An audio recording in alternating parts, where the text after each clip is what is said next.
నమస్కారం అందరికీ. నా పేరు దియాలేఖ్య. నేను 10వ తరగతి చదువుతున్నాను. మా పాఠశాల పేరు జిల్లా పరిషత్ ఉన్నత పాఠశాల ధర్మరావుపేట్. నేటి కాలంలో పండగ అనగానే ఏదో ఆ రోజు సెలవు ఉంటుందని పిల్లలు భావిస్తున్నారు. కానీ ఆ పండగ పూర్వపదాలు ఎవరు తెలుసుకోలేకపోతున్నారు. కావున మనం జరుపుకునే పండుగల గొప్పతనం గురించి ఈరోజు తెలుసుకుందాం.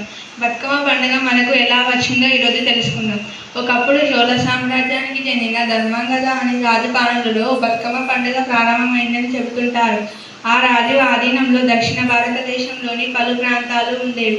అయితే ధర్మంగద రాజు దంపతులకు అనేక పూజలు నోముల తర్వాత ఒక ఆడబిడ్డ జన్మించింది. ఆమెకు లక్ష్మి అని పేరు పెట్టారు. ఆమె ఎదుగుతున్న సమయంలో అనేక ప్రమాదాల బారి నుంచి బయటపడింది. వరుస ప్రమాదాలు ఎదురవుతుండడంతో రాజు దంపతులకు ఆందోళన చెందారు.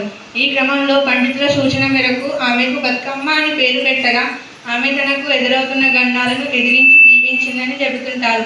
అప్పటి నుండి తెలంగాణ ప్రాంతంలో బతుకమ్మ పండుగ చాలా ఘనంగా జరుపుకుంటారు. ధన్యవాదాలు. 1వ బతుకమ్మ గురించి నా మిత్రురాలు ఓషిక చెప్పబోతుంది. నా పేరు ఎస్ ఓషిక. నేను 10వ తరగతి చదువుతున్నాను. అందరికీ నమస్కారం. మొదటి రోజు ఎంగిలి పూల బతుకమ్మ. ఎంగిలి పూల బతుకమ్మ అది నువ్వులు, బియ్యం, పిండి, నూకలు కలిపి నైవేద్యం తయారు చేస్తారు. పండుగకు ముందు ఆయా పుష్పాలన్నీ వివిధ కీటకాల పరంగా సంపర్కం కారణంగా ఎంగిలి పడ్డాయని తలచి ఎంగిలి పూలుగా పరిగణిస్తారు. పితృ అమావాస్య రోజు స్వర్గస్థులైన పెద్దలకు బియ్యం ఇచ్చుకొని వారిని దేవతలుగా ఆరాధిస్తారు. ఈ నేపథ్యంలో తెచ్చిన పూలన్నీ ఎంగిలి పడ్డాయని భావిస్తారు. కాబట్టి ఈ బతుకమ్మకు ఎంగిలి పూల బతుకమ్మ అని పేరు వచ్చింది. Thank you. 2వ రోజు బతుకమ్మ గురించి నా స్నేహితురాలు కేయాలేఖ్య చెప్తుంది. నమస్కారం. నా పేరు కేయాలేఖ్య. నేను 10వ తరగతి చదువుతున్నాను. బతుకమ్మ సంబరాలలో 2వ రోజు అటుకుల బతుకమ్మ ప్రత్యేకత గురించి చెప్తున్నందుకు చాలా సంతోషంగా ఉంది. 2వ రోజు అటుకుల బతుకమ్మగా పిలుస్తారు.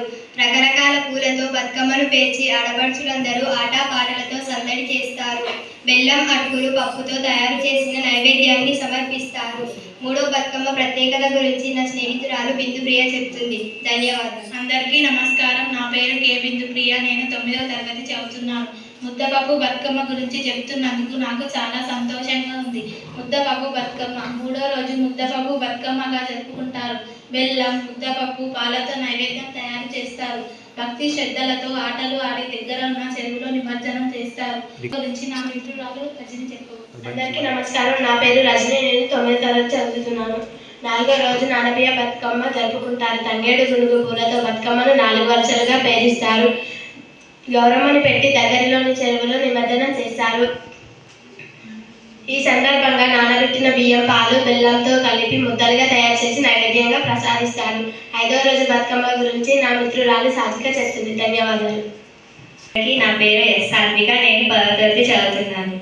బతుకమ్మ పండుగలో 9 రోజుల్లో 5వ రోజు అట్ల బతుకమ్మ జరుపుకుంటారు. తంగేడు, మందారం, గునుగు, గుమ్మాడి పూలతో 5 వరుసలు పేర్చి బతుకమ్మను తయారు చేస్తారు. బియ్యం పిండితో తయారు చేసిన అట్లను నైవేద్యంగా సమర్పిస్తారు. 6వ రోజు బతుకమ్మ ప్రత్యేకత గురించి నా మిత్రురాలు సంస్థ మీకు తెలియజేస్తుంది. ధన్యవాదాలు.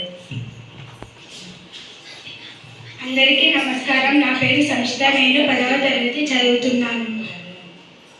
తెలంగాణ రాష్ట్రంలో అతిపెద్ద పండుగ బతుకమ్మ పండుగ. బతుకమ్మ పండుగను అతిపెద్దగా ఘనంగా జరుపుకుంటారు.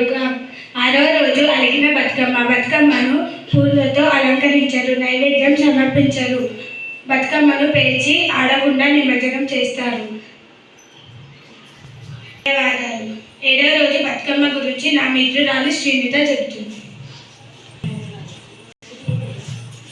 అందరికీ నా పేరు ఎం శ్రీనిత. నేను 9వ తరగతి చదువుతున్నాను.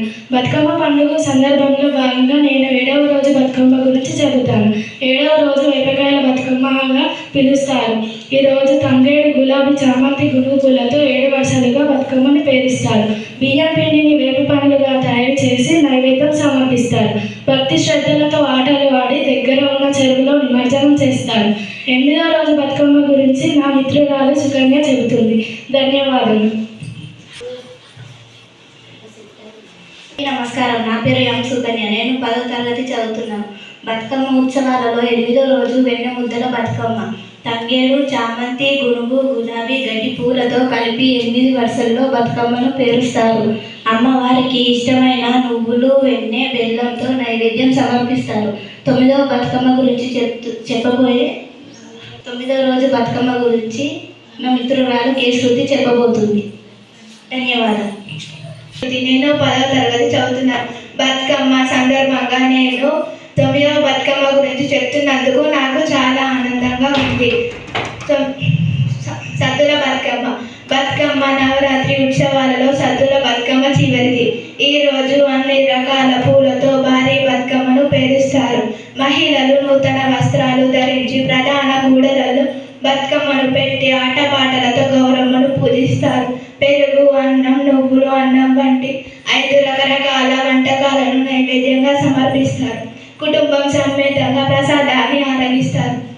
భక్తి శ్రద్ధలతో గౌరమ్మని నిమజ్జనం చేస్తారు. ధన్యవాదాలు.